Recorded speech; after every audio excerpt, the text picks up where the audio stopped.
Okay. All right.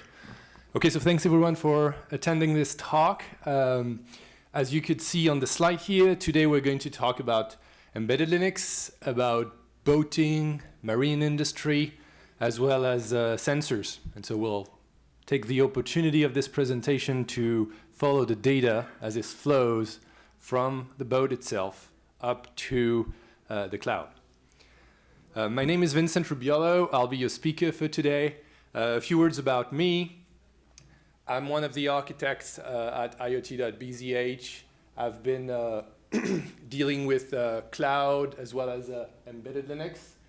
And in a previous life, so to speak, and as well as now, I'm working with Kubernetes, both AWS, Google. I also did front-end, back-end infrastructure work, and spent several years on the domain of hypervisors, certified systems, as well as real-time operating systems. In particular, I worked at Wind River on VxWorks. Shell loader, debugging tools, all the full shebang. I've been preparing this talk, and I was thinking about how long I've been using Linux. I think it dates back to something like 2000 or 2002. It was funny seeing the people of the Mageia on the booth over there. You might have visited them, because I started with Mandrake at the time. That was fun to see that. If you need to contact me, I've put a few links here, and we can dive into our agenda. Before that, though, a few words about what we do at IoT.bzh. You've probably seen the BZH terminology. It's because we are located in the nice ecosystem of Brittany, in particular in the beautiful town of Lorient. Our lineage actually in the OS business dates back to something like 30 years. I mentioned Wind River. We've been doing operating systems collectively for a long time. VxWorks, Tizen with Intel project on smart televisions, and more recently taking part of the automotive grade Linux project. Among the other tier 1 car manufacturers under the umbrella of the Linux Foundation, we're one of the primary contributors, if not the primary contributor for automotive grade Linux. In particular, we maintain the security model and the microservice framework. I don't know how much familiar you are with AGL in particular. And more recently, as you can see at the bottom, we've been focusing on our latest product, which is called Redpesk. So it's an integrated factory, both on the OS side as well as the cloud tooling, to manufacture and maintain packages at scale for a long time. And when I say long time, it means 10 to 15 years. And we'll see how that matters in the context of the marine industry. All right, so our agenda for today, we'll dive a bit into the business environment of the marine industry and the specifics of the requirements there. We'll go and look at the anatomy of a typical modern connected boat. I'll show you what we've been doing on the project I'm working on, which is called Synatic, a smart boat project. And we'll see, the second part of the presentation will be around the implementation we use to funnel data from the boat to the cloud. So let's start with the specific of the marine industry. I don't know how familiar you are with the automotive industry in particular. You'll see some similarities, but there are also some important differences. And the first is the lifetime of the equipment. For a car, it's around 12 years on average. Here, we're talking things that last a lot longer. The cargo ship at the bottom right, which I've shown, the average is about 25 years. We'll see what that means in the next slide. Also, the car manufacturers do manufacturing at scale. We're talking hundreds of thousands or even millions of units. The ship makers, it's very, very different. Apart from small, say, leisure boats, which can be manufactured in small series, most ships are unique. And that combined with the fact that the ship makers are usually much smaller companies than the car makers, they cannot afford the custom tooling and all the equipment that goes with manufacturing at scale. So they will rely much more on standard OEM equipment that they will integrate into their products. And finally, the cost structure is also very different. A ship is much more expensive than a car, especially things like the cargo ship. We were talking for a leisure boat, a good leisure boat, talking 100,000 euros. A boat like that, again, the bottom costs more, around 20 million euros. And so this means that the cost is not the primary factor. Things like the time to market or the feature in the boat are much more important here. As an aside, that's good for us doing software because we have more leeway into producing software in this regard. So we've seen how this works with respect to the business requirement. I wanted to put a second slide on the industrial environment and industrial requirement. Again, for cars, you know, they have to operate in certain potentially harsh conditions. With the marine industry and the boats, it's much harsher. Having a ship at port doing nothing, that is not sailing technically, not at sea, costs a lot of money.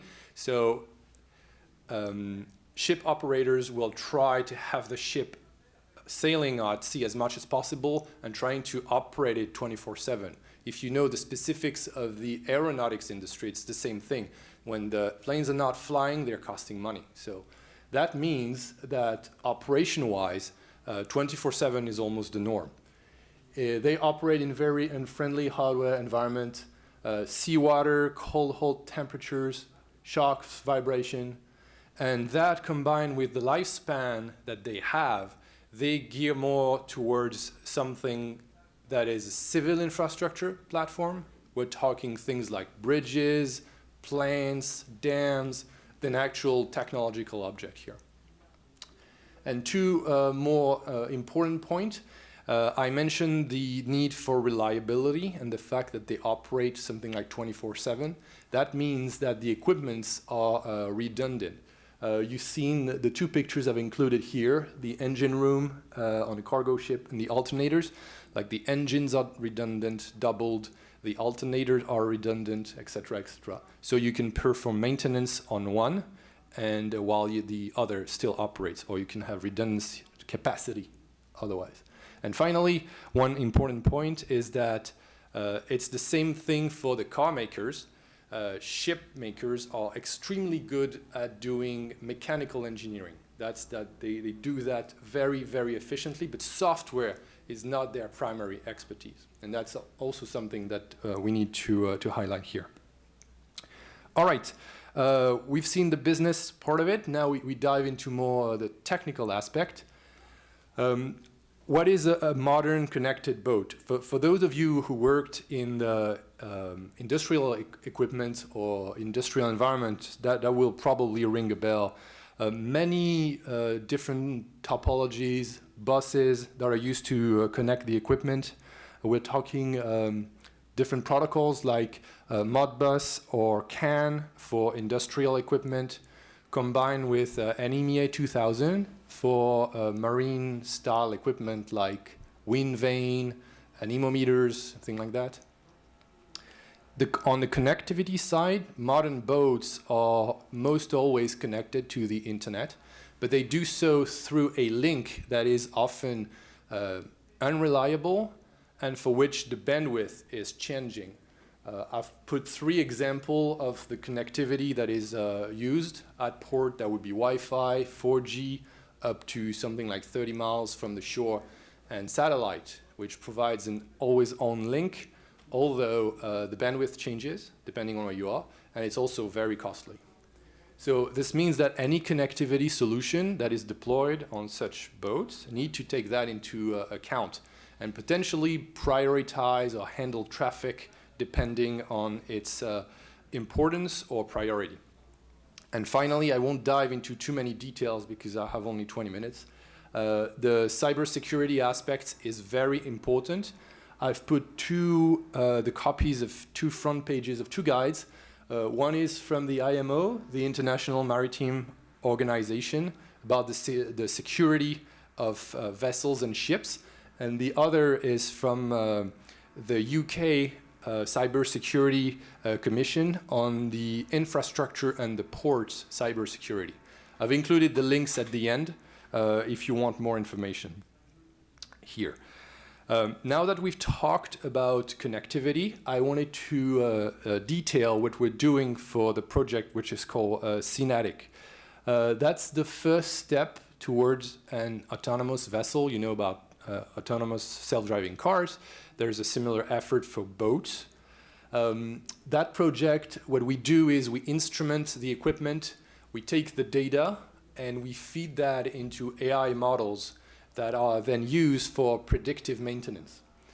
It's a project sponsored by the ADEME agency, right? The French, with the logo you can see at the top right. And it's also a consortium. We, IoT.BZH, do the software part, but the ship makers are there. The university is there for the AI part. So it's a group effort. And we use our demonstrator, the Almac, which is mooring in Concarneau in Brittany. You can see a picture of it at the top right. 44-meter long, so it's a pretty significant and big boat. 25 people on board. It's used to train the foreign defense officers. So they go and they get trained on defense exercises and handling such a ship there. Data collection-wise, that's the third bullet point.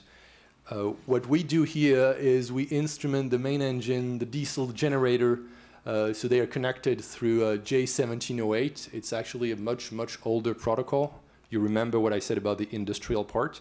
When you have an engine and it stays there for 25 years, it doesn't use the latest HTTP/REST protocol, you might have guessed. So we interface with that.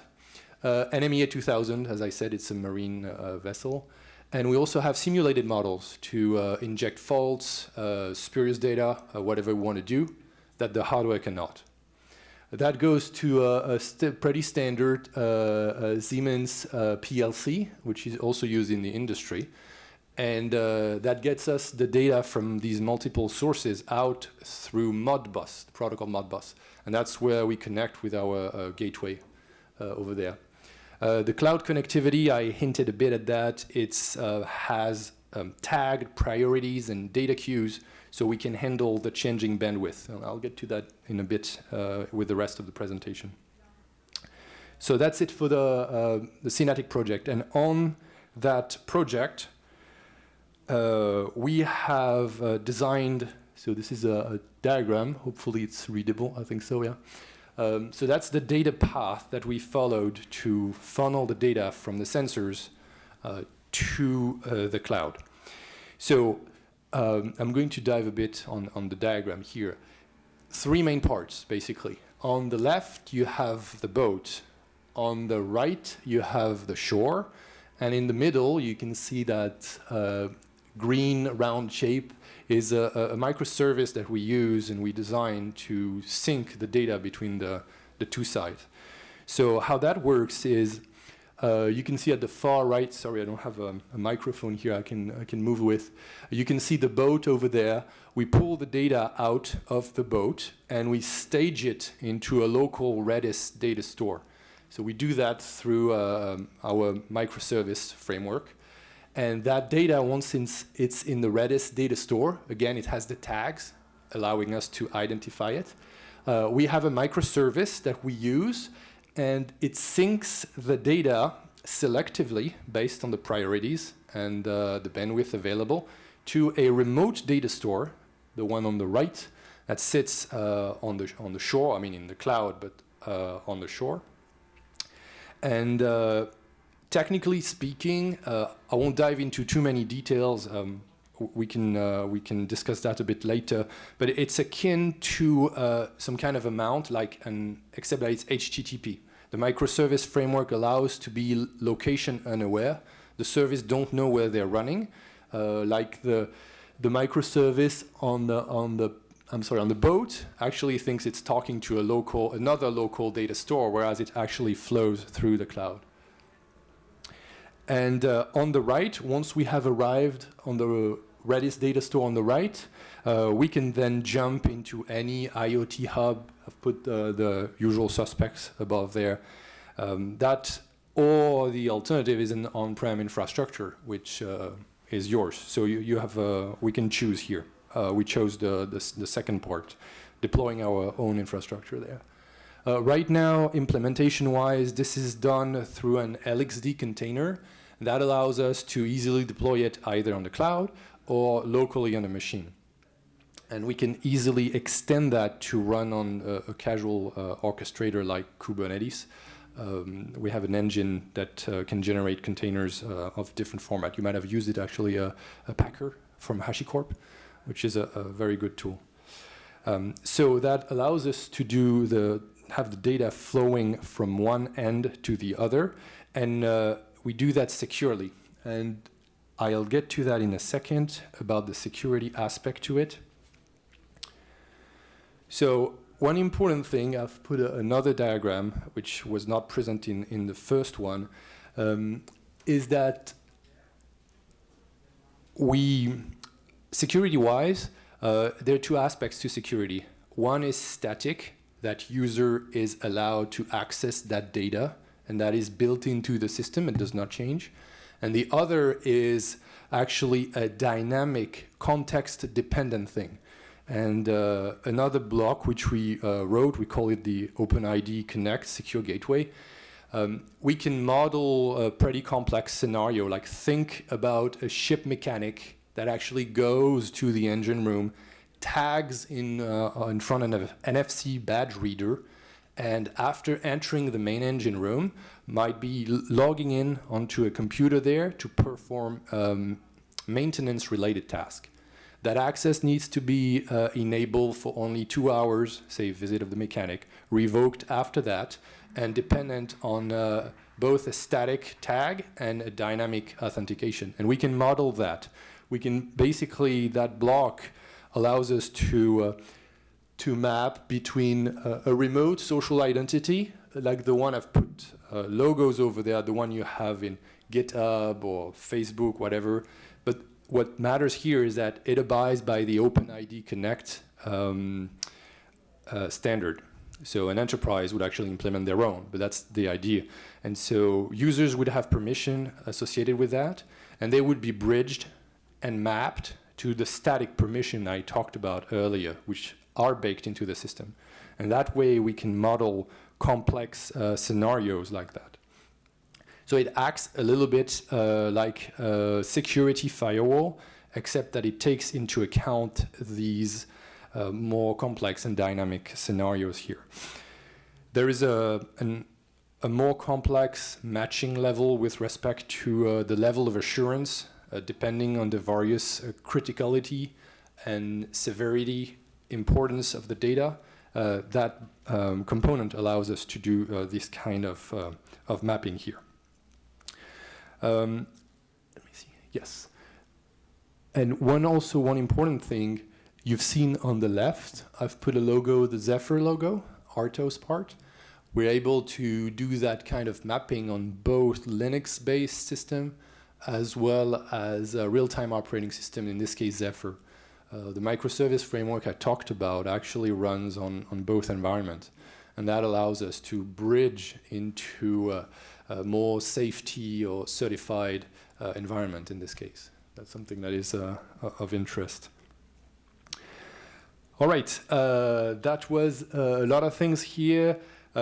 We talked about the business requirement of the industry, maritime, how marine vessels rely on a lot of connectivity, which is often unreliable or choppy. It can generate a lot of data. I didn't dive too much into this, but talk like several hundred or thousands of sensors. Cybersecurity is very important on both the vessel, at port, and in the cloud. And finally, I ended up showing you what this means and what we implemented in terms of the design of that data path, data flowing for the Synatic project here, which makes use of the microservice framework we developed and OpenID Connect in addition to that. if you, as we do develop in the open, right, all that source code is available. So you can go on I've put the links there on our GitHub page. We have documentation. I've put the 2 links for the microservice, the boat to cloud publication microservice, as well as the secure gateway here. Documentation source is there.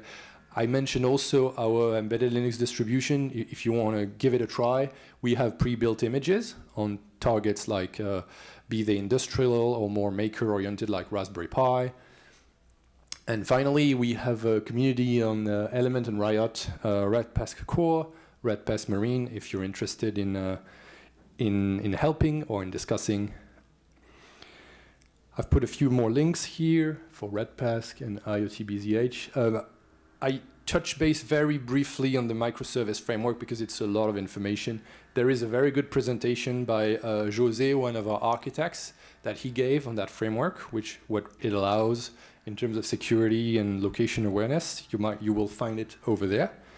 And finally, if you're interested in more of the cybersecurity aspects of vessels, ports, and infrastructure, I've put a few links here which you might find interesting, both on the, as I said, on the IMO side, the UK side, and also the US side as well, because all parties are actually actively looking into that. All right, that concludes my presentation. I think we have a few minutes for questions, maybe, right? Thanks for attending, and let me know if you have any questions.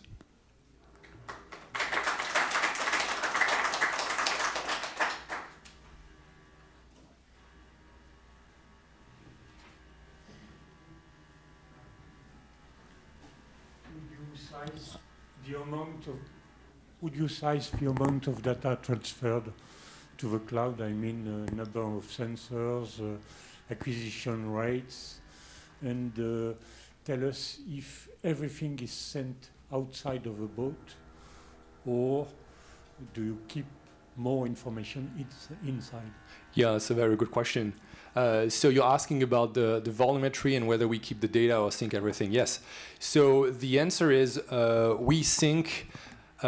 I did not elaborate, but the replication between the 2 Redis data stores, you know, the one on the boat and the one on the cloud, you might have asked, especially if you work with Redis already, well, what's the difference between actually enabling replication on your Redis data store? If you have a multi-master setup, you can do replication. Well, the thing is, if you do replication using what's provided in Redis, the problem is as soon as the link goes up, then everything flows. All the data is replicated. And you might end up syncing a lot of bogus or less important data, whereas your critical data actually awaits in your pipeline to be synced.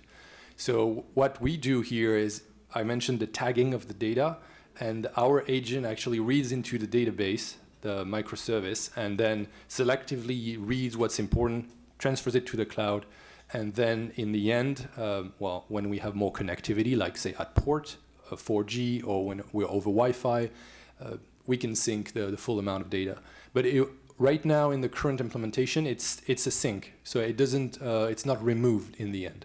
We're doing more tests in terms of volumetry, but we have a pretty significant amount of storage, say hundreds of gigabytes or terabytes, so it's not really a problem right now. But in the end, we might remove some data off the boat to send it, send it entirely in the cloud.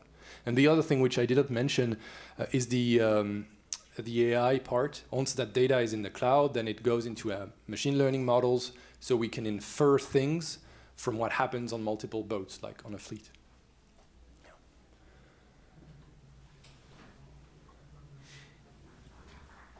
You said you sync with the port. Do you have boats going around the world with the system? Yes, so right now the system is devised to go around the world in terms of boats, especially on the connection site. You know, I mentioned the satellite communication, right? That allows to have full connectivity wherever you are on the globe. One of our partners is managing the data link in terms of the SATCOM subscriptions. So we go through their connection. You say, well, a box is a word basically. It bridges the links, the SATCOM link, the Wi-Fi link, the 4G links, and we can have connectivity wherever we are, basically. But that connectivity varies because depending on where you are on the globe, the satellite cell does not provide you with the same bandwidth. Yeah, it can go from as much as, say, as I mentioned, 2 megabytes to a few kilobytes, basically.